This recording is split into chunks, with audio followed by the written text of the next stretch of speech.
బులెటిన్లో ఇప్పుడు speed news చూద్దాం. నెల్లూరు జిల్లా వెంకటగిరిలో వికాసం శిక్షణ కేంద్రాన్ని మహిళా శిశు సంక్షేమ శాఖ ప్రాజెక్టు డైరెక్టర్ కిషోర్ తనిఖీ చేశారు. వైద్య శాఖ సిబ్బంది ద్వారా బాలికలకు ప్రత్యేక అవగాహన కార్యక్రమాలు ఏర్పాటు చేశారు. బాలికలకు మంచి పౌష్టికాహారం, విద్యతో పాటు క్రమశిక్షణ నేర్పించాలన్నారు.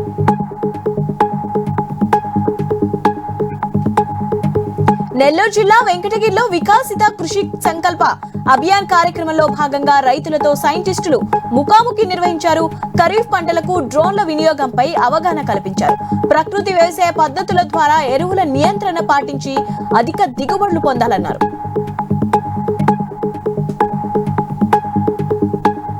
సమాజం కొరకే జ్ఞానాన్ని ఉపయోగించాలన్నారు తెలంగాణ గవర్నర్ జిష్ణుదేవ్ శర్మ.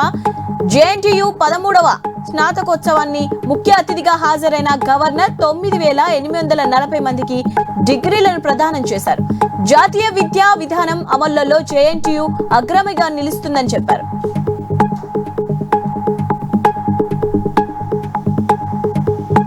మహబూబాబాద్ జిల్లాలో ప్రభుత్వ ఉపాధ్యాయుడు డాక్టర్ గోపీనాథ్ వినూత్న కార్యక్రమం చేపట్టారు.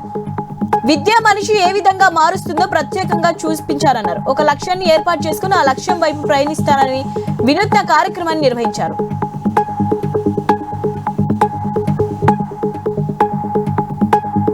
జనగామ జిల్లాలో గుడిసెవాసుల ఆందోళన చేపట్టారు. రెవెన్యూ పోలీసు అధికారులు వేధిస్తున్నారంటూ కలెక్టరేట్ ఎదుట సిపిఎం ఆధ్వర్యంలో ధర్నా నిర్వహించారు. రెవెన్యూ పోలీసు అధికారులు తమను వేధిస్తున్నారని ఆవేదన వ్యక్తం చేశారు. జిల్లా కలెక్టర్ వచ్చి తమ సమస్యలను పరిష్కరించాలని గుడిసెవాసులు డిమాండ్ చేశారు.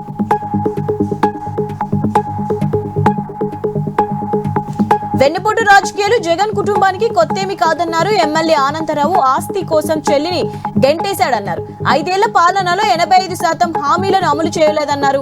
ఇప్పుడు వెన్నుపోటు దినానికి పిలుపునివ్వడం హాస్యాస్పదంగా ఉందన్నారు. కూటమి ప్రభుత్వం అధికారంలోకి వచ్చి 70% హామీలను అమలు చేసిందన్నారు. అమృత్ పథకం పనుల్లో భారీ అవినీతి చోటు చేసుకుందన్నారు. ఎమ్మెల్యే దగ్గుబాటి వెంకట కృష్ణారెడ్డి నెల్లూరు జిల్లా కావలిలో 5 ఏళ్లలో వైసీపీ చేసిన విధ్వంసంపై పవర్ పాయింట్ ప్రెజెంటేషన్ ఇచ్చారు.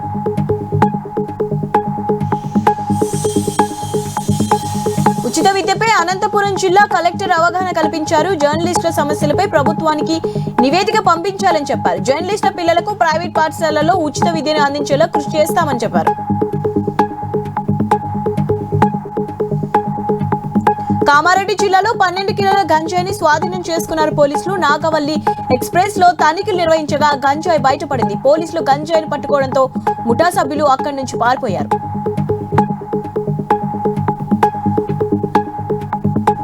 వరంగల్ ఎంజీఎం ఆసుపత్రిలో డ్రగ్స్ ఇన్స్పెక్టర్లు తనిఖీలు నిర్వహించారు. బర్డ్ సెంటర్ సమర్పించిన నివేదికలో ఉల్లంఘనలు ఉన్నాయని చెప్పారు. డ్రగ్స్ కాస్మెటిక్ చట్టం ప్రకారం నిబంధనలను పాటించాలని ఆదేశించారు.